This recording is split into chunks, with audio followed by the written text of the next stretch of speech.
Wala ka bang napapansin sa iyong mga kapaligiran?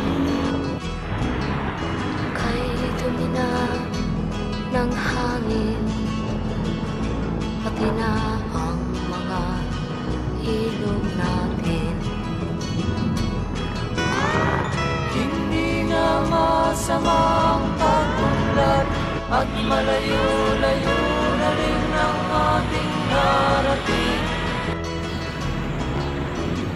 Ngunit masdan mo ang tubig sa dagat, dati kulay asul, ngayon'y naging itim.